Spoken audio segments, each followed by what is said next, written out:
Hello and welcome to another episode of the Agency Leadership Podcast. I'm Chip Griffin. And I'm Gini Dietrich. And Ginny, I think we're people. We're I'm a people, people people, person, so that makes us people. people, people, We'll just people. keep saying the word people. But in all seriousness, uh, the age of AI, everything seems to be impersonal. So that opens the door to be more friendly to actual people, to be more personable. And so I think we can talk about how we can set ourselves apart as agencies, as leaders in this age where the tech seems to do almost everything for us. Yeah. It's funny that this conversation is happening right now because I am coming to this conversation straight from our bi-monthly learning session internally. And one of the things that we talked about today was, how to use our critical thinking skills, but also how to use questioning and probing with new business prospects and with clients to be able to uncover the real problems of the real pain points of what they're facing versus just the surface level, I have a measurement problem kinds of things. Um, and it's definitely not something that you can rely on AI for. You have to actually use your people skills to be able to do that kind of work. And that's what we spent about an hour going through internally today.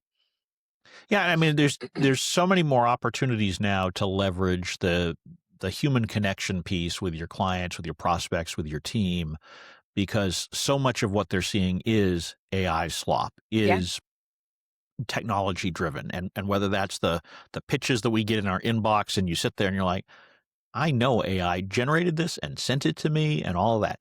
And so trying to find ways where you can break through and make a human relatable interaction with somebody and provide real human insight in those conversations gives you the opportunity to do things that, a couple of years ago, nobody would have paid attention. Now they do. Right.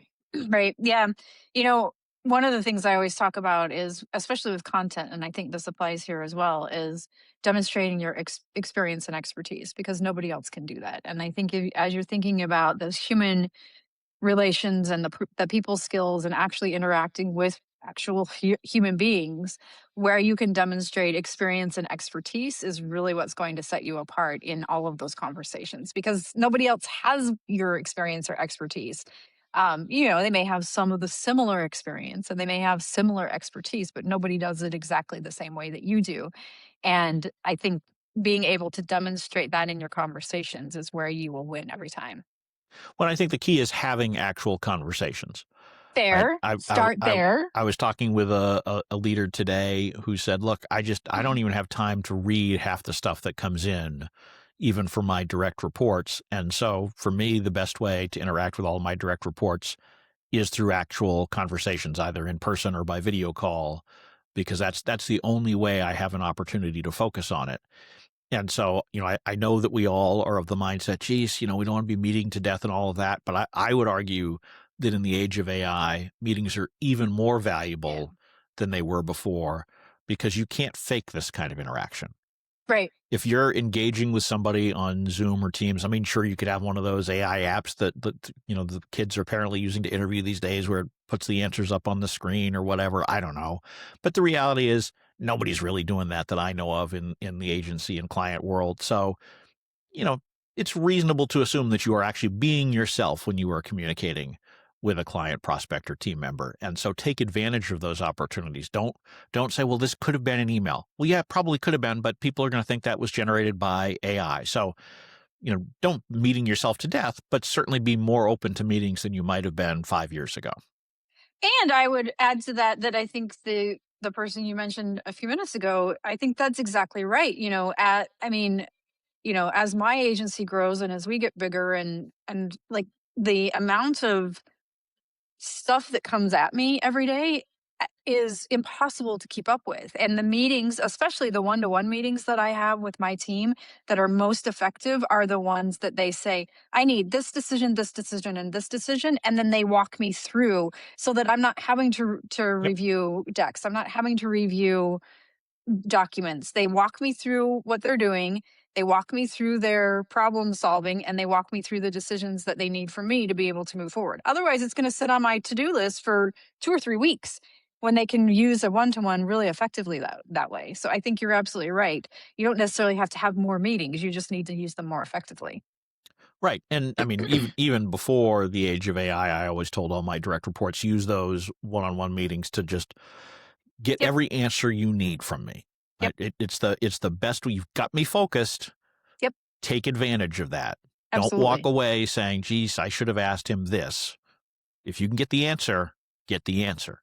And I think we can do that, but it's also your opportunity to show that you've actually got the knowledge yourself in these conversations. You're not relying on AI to spoon feed it all to you because, I mean, let's face it, we've all come to distrust the content we see from almost everybody and Mhm. say, well, geez, is that really theirs or did that come from AI? And they're trying to say, oh, well, I can identify the AI. You can't. I guarantee you can't. I can't tell the difference between my writing and AI writing unless I Yeah. do a forensic analysis and go back to figure out Right. who wrote the first draft of something.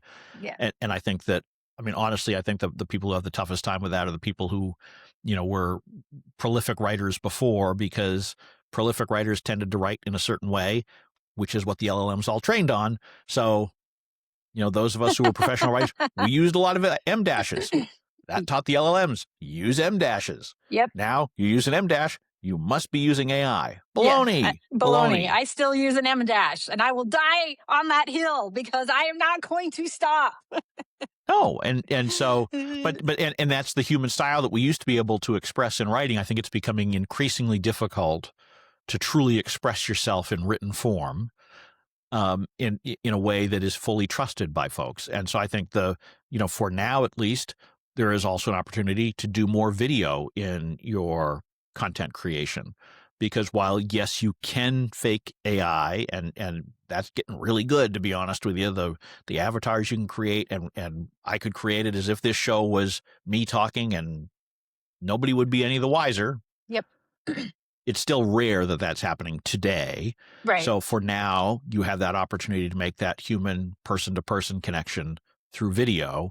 And so I'm encouraging everybody to do more video, maybe not instead of the written, but at least in conjunction with it, because it helps to show that you're putting these thoughts and ideas into your own voice and not just, generating something with Claude or ChatGPT and shipping it without a thought. Yeah. And in person, if you can do in person, I would Oh, in recommend that person's as even well. better. Like, yeah, like, I mean, Because you absolutely, really can't fake it because in person, at you least now. I definitely mean, cannot fake we it don't in have person. convincing holograms out there that someone Not can't tell yet. is a hologram. Not yet. Not yet. I am very much looking forward to that, but not yet. Well, I mean, I do believe that the world needs more of us out there physically. I Yeah, mean, we could take the Chip and Chinny show on the road we could. without having to leave anywhere. Just have the AI do it all Fantastic. for us. I love it. Yeah. We'll just be like Princess Leia and we'll beam in. I love it. Let's do it. I think that's fantastic. Yes. But I mean, I think there are other ways that you can make those personal connections. One of the things that I've done for a number of years now is I've done handwritten notes to people on a weekly basis. Not everybody every week, obviously, but I've never gotten a handwritten note from you. I think you did like at the very start of this show. I think I believe I did, but I would have to go back Yeah, I and think you might be right. Okay, I pretty take it pretty back. sure that you did. All right. I try not to overdo it because at some point it Fine. gets cheapened. But generally speaking, when I have a podcast guest on, for example, I send them a handwritten note after the episode goes out, assuming I have their address. I mean, that's obviously a challenge in some Sure. cases, and it gets a little creepy when you start asking people for their addresses sometimes. So you got to. It's not as easy as it once was, and sending something to a business address doesn't Right. necessarily get Yeah. there anymore. Yeah. But when you can get an address to send them a personal handwritten note. It stands out today because nobody gets any mail. Yep. Nobody sees things that aren't electronic. And even though, in my case, nobody can read my handwriting, but they still know that I put the thought into it. That's right. And the fact that Yep. they can't read it tells them it's real, right? Because if I paid one of the services, because you can pay services that will To type it out. Yeah. well, no, we'll do a fake handwritten Oh, yeah. thing, Yeah. but it's computer generated, so it's fully legible. Yeah.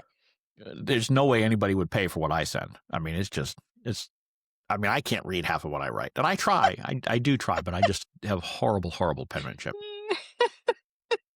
Yeah, I think that you're right. Any way that we can create the human to human interaction, and there are lots of tools available today that make it easy for us. That is going to set us apart. And like I said to my team earlier today, the more time you can spend with a client or with a prospect really understanding their business, the way that they operate day to day, their pain points, the business's pain points. Those are the kinds of conversations that are going to make you smarter. And if you use AI, you take that transcript and you dump it in there and say, these are the kinds of things I'm thinking about. Can you poke some holes in it or tell me what I'm missing? For sure, you could do that, but do that after the conversation so Right. that you understand, you can demonstrate your experience and your expertise and really have that human to human interaction. Well, and leaning into something you said before, look for those opportunities where you can get together with people in person. Yep. And so again, I think the value of that has been elevated. It's always been important and useful to meet with clients, prospects, team members in person, but I think it's even more valuable today because as we talked about, you can't fake that kind of interaction. Technology isn't doing it for you, but it also allows you to elevate yourself over other people they may be interacting with, whether that's a prospect looking at different firms or whether that's an employee who's like, well, I feel disconnected because we're remote. I mean, we talk about the importance of if you're running a remote agency, which many of you are, you need to have regular in-person get-togethers and you need to have budget to get people to travel. If they're not all local, you still need to bring them in because those human interactions that you have by getting together, meeting in person, sharing a meal, sharing a coffee, those are all things that allow you to strengthen the connection and really set yourself apart in the age of AI. Yeah, absolutely. I mean, and I think you said something really, really important, which is set the budget. So as you're budgeting, granted, I know not everybody budgets every year, but you should be doing that. As you're doing that, set some budget aside for these kinds of things. And I will tell you, and certainly I am not an accountant, I am not a finance professional, but in many cases, you can, even if you host that in your home, something like that in your home, not have people stay there, but host like strategy planning meetings or things like that in your home, you can deduct some of that from your taxes. So there are ways that you can do it so it's not actually costing you money on top of, like, it's something that's deductible. So, talk to your accountant about that, but there are some things that you can do to offset some of those costs too. Yeah, you're talking about the Augusta rule. So when you talk with your accountant, ask about the Augusta rule. It is something that is potentially useful, but please, dear God, do talk to your accountant before you Yes, do this please, because I've talked please. with some folks. They see someone online say, "Oh, you should use the Augusta rule," and they're like, "Oh, cool. Well, I'll just do." No, there's actual proper steps that you have to go through Yeah, to prove that it's a legitimate expense, to prove the yeah, amount, and all of that kind of stuff. So yeah, please do make sure that because that is one of the more complicated areas of tax law, and so you really want to make sure that you're getting that one correct so that yeah. Just they don't come take in and our whack you advice for to take our advice to look into it. Do not yeah, take our advice to just implement it. right. But regardless of how you go about getting together in person, the important thing, at least for this episode, is that you do it because Right. it strengthens that human connection, which pays all sorts of dividends. I mean, even with clients, getting together in person, it helps you. You can read body language in ways that you can't do even on a video call. You can strengthen the relationship so that when you hit that inevitable rough patch somewhere down the road, and we all hit rough patches with our clients at one point or another, Yep. it gives you that oftentimes reservoir of goodwill that you can draw on because you made that human connection and you're not just the other end of a contract. You are someone that they've gotten to know. And so we want to try to find as many ways as possible to have that relationship with everybody that we work with at every level, vendors, clients, prospects, team Yep. members, Yep. whatever it may be. Yep. Yeah. I mean, my newsletter that's going out in a couple of days talks about how Ocean Spray was one of my very first clients as a young whippersnapper working at Fleischman Hillard, and my day to day contact there became one of my closest friends. She's one of my closest friends today, even though we haven't worked together in 20 years. And the reason being is that we got together in person all the time. We traveled together. We were, sort of in the ranks together, working through all sorts of issues and challenges, and we built a real friendship, and you can't do that on Zoom. You just can't. Right. And I know we all want to be more efficient and all of that, and that's all fine and good. And I am a huge believer in using the technology, whether it's Oh, AI yeah, or otherwise, absolutely. to make yourself more efficient. But you can't do that at the expense of losing that human touch. Right. Totally. People skills, people skills, people skills. They are more important today than they have ever been, and that is common throughout history. As one thing becomes dominant, the antidote to it, if you will, or the opposite piece of it, often becomes equally valuable because everybody else is ignoring it. So find those places where you can stand out, you can be a little bit different. And many people went into the agency world because they were people. It sounds so stupid. People Person, pleasers, people. Because you're people, a people a person, so person. if you're I don't know. I don't know either.